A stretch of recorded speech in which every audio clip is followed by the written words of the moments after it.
importance of bubbly.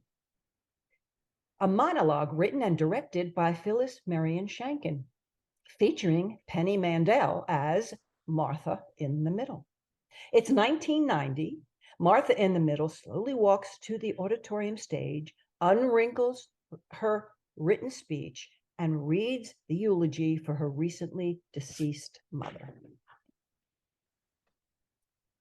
For most of our adult lives, the majority of our family attempted to erase Mom's sizzle, to scrub her demerits out of our memories.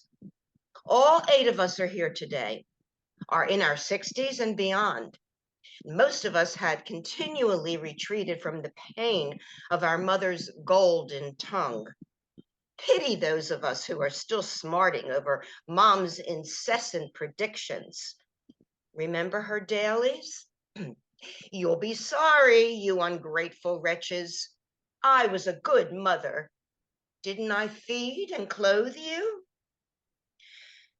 More than half a century ago, the first kids on the ladder by age 16 had escaped from that cluttered house.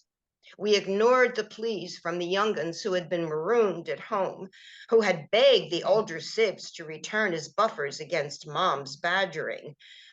Sorry, we elders showed no compassion for you little guys. We had to fend for ourselves, and we survived. So will you.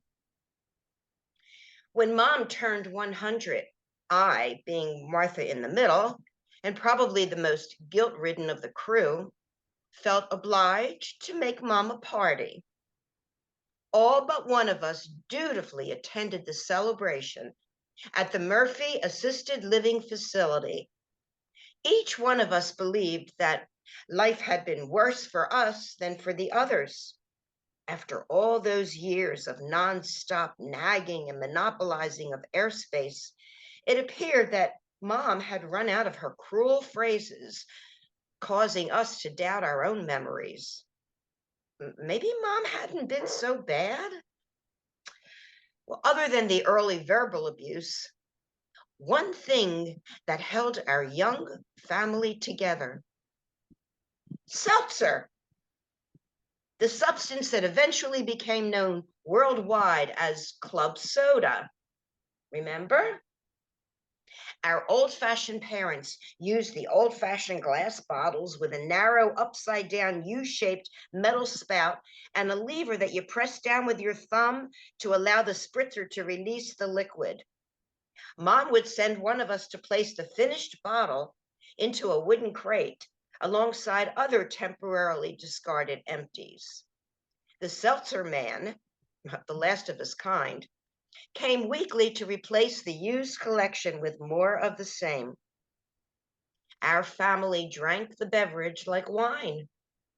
Was this why all 8 of us eventually developed digestive problems? Or was it our everlasting attempt to belch up our mother's toxic spirit from within our own core? Even in the early days, a meal didn't end without at least one of us bursting forth a huge burp. The game proceeded into who could bellow the loudest, although the first person who did so might have already received an initial punishing slap.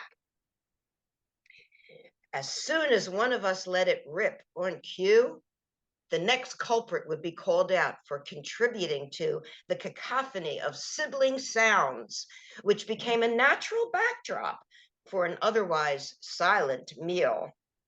So, after I set up a Zoom meeting for us to discuss Mom's party, we finally figured out what to buy for Mom.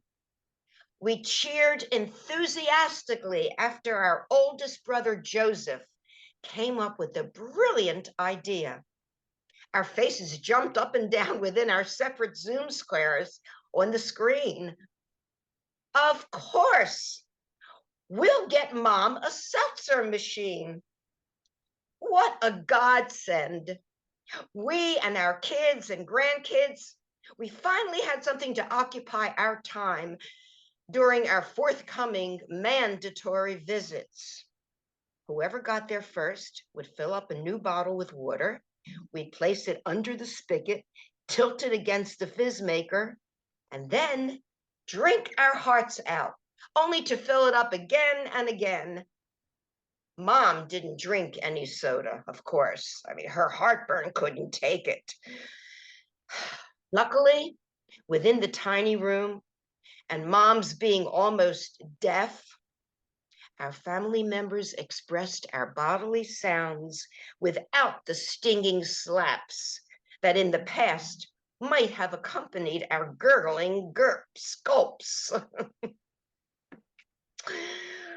Oh, Mom, I'm not so sure that we're going to miss you so much.